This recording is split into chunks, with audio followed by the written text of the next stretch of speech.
Феноменалните.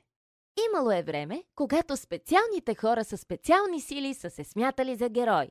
Хора като господин Феноменален, един свръхсилен супергерой или Еластина, еластична жена, която може да разтяга и удължава тялото си като гумена лента. Между нас казано, господин Феноменален има особена слабост към нея. Той прави всичко възможно, за да помага на хората в града, но Бъди, наричаш себе си Феноменико, едно любопитно дете, което му се възхищава, постоянно е в краката му. Аз съм ги измислил. Хвали се Бъди, като посочва ракетните си бутуши. Мога да летя.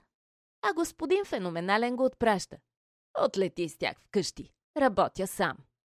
Въпреки това, в края на деня, животът му като супергерой е много хубав. В един момент обаче се случва нещо неочаквано и животът на всички супергерои се променя коренно. Правителството решава, че въпреки супергероите да побеждават лошите, те по невнимание нанасят огромни щети, които трябва да бъдат плащани. Така, след народни протести, супергероите са принудени да се пенсионират и сега живеят един нормален живот. Точно това се случва с Хелън и Боб, които някога са били известни като Еластина и господин Феноменален. Те междувременно са се оженили и имат 3 деца – Виолета, Даш и малкият Джак-Джак. Сега вече животът им е много по-спокоен. Например, Хелън използва своята гъвкавост само за да събере децата си и да се грижи за малкия Джак-Джак. На Боб обаче му е много трудно да се адаптира към новите условия. Работата му в застрахователната компания е скучна, така че той и приятелят му Лушас, известен още като Мразон, който владее силата на леда, организират тайни набези вечер, залавяйки дребни престъпници. Призивът за справедливост обаче остава твърде силен у супергероя, за да може да му устои. И когато мистериозната Мираж се свързва с него за това, което тя представя като тайна правителствена мисия, той приема да участва, без дори да се замисля. Малко приключение е точно това, от което Боб има нужда. Той е много щастлив, че облича отново стария си костюм и в пълна тайна е транспортиран с самолет до мистериозен остров. Там Мираж му обяснява, че трябва да деактивира Omnidroid 9000, експериментален боен робот. Той вече не може да бъде контролиран от никого и Боб трябва да го спре. Но не и да го унищожи, защото правителството е платило много пари, за да го проектира, твърди Мираж. Omnidroid 9000 е агресивна машина и атакува господин Феноменален с огромните си пипала. Супергероят, макар и със сигурност да не е във форма, успява да победи робота, без да му причини големи щети. Но някой го наблюдава тайно. Това е шефът на Мираж. И защо не иска господин Феноменален да го види? Междувременно нашият герой се връща в града като нов човек.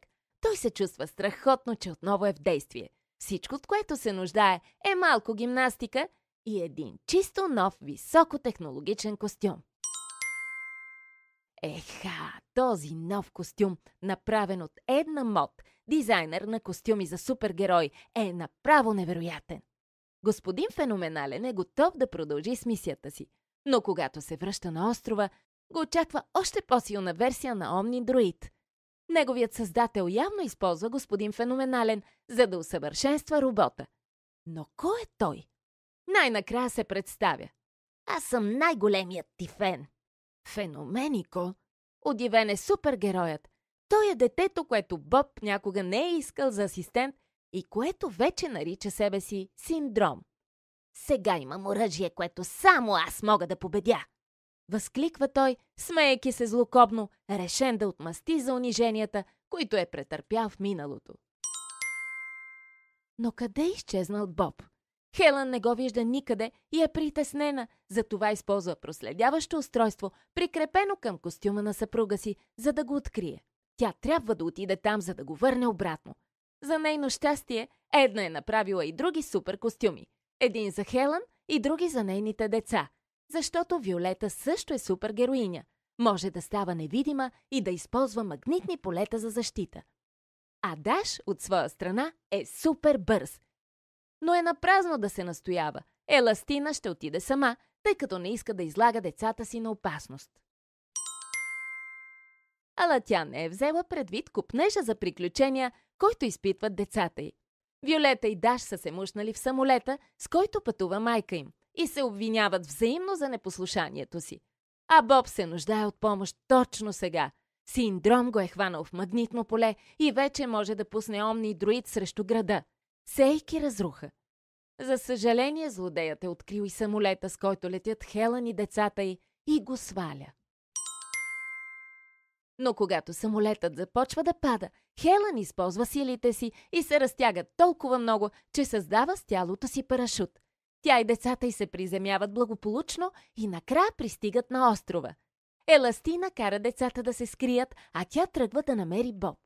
Докато я чакат да се върне, Даш и Виолета виждат как омнидроид излита. Синдром го е поставил в ракета и скоро роботът ще атакува безпомощните граждани. Но да се измъкнат от скривалището си въобще не е добра идея. Войниците на Синдром ги откриват веднага и ги преследват. Бягай, Виолета! Бягай, Даш! В това време господин Феноменален е държан в плен и се опитва да избяга, като взема Мираж за заложник. Но на Синдром явно не му пука. Той казва на супергероя, че може да прави с нея каквото си поиска. Господин Феноменален я пуска и по-късно тя го освобождава, тъй като е разбрала, че Синдром е егоистичен и зъл. Хелън, Виолета, Даш, сега всичките са там. Колкото повече, толкова по-силни, и семейството заедно неутрализира войниците на Синдром. Но истинският проблем е в града, където суперпрестъпникът е пуснал омнидроид. При срещата им обаче се разбира, че роботът е извън контрол. Той вече не се подчинява на своя създател. За щастие, феноменалните са на път и с помощта на Мразон, който сърфира на вълна от лед, те успяват да победят разрушителя. Всички заедно са неуязвими, неустоими, непобедими. Тълпата аплодира. Феноменалните са любимите супергерои на града. А Синдром? О, той още не се е отказал. За да си отмъсти веднъж завинаги, отвлича Джак-Джак и го носи във въздуха към своя самолет. Но изненада! Малкият Джак-Джак разкрива личната си суперсила. Той може да се трансформира в много свирепо малко чудовище. Синдром изгубва контрол и в крайна сметка на металото му се захваща в перките на самолета. Джак-Джак е жив и здрав и отново се трансформира в сладичко бебе, когато пада от небето. За щастие, мама Еластина го хваща във въздуха и го връща на земята в своята супер прегръдка. Това семейство е наистина феноменално.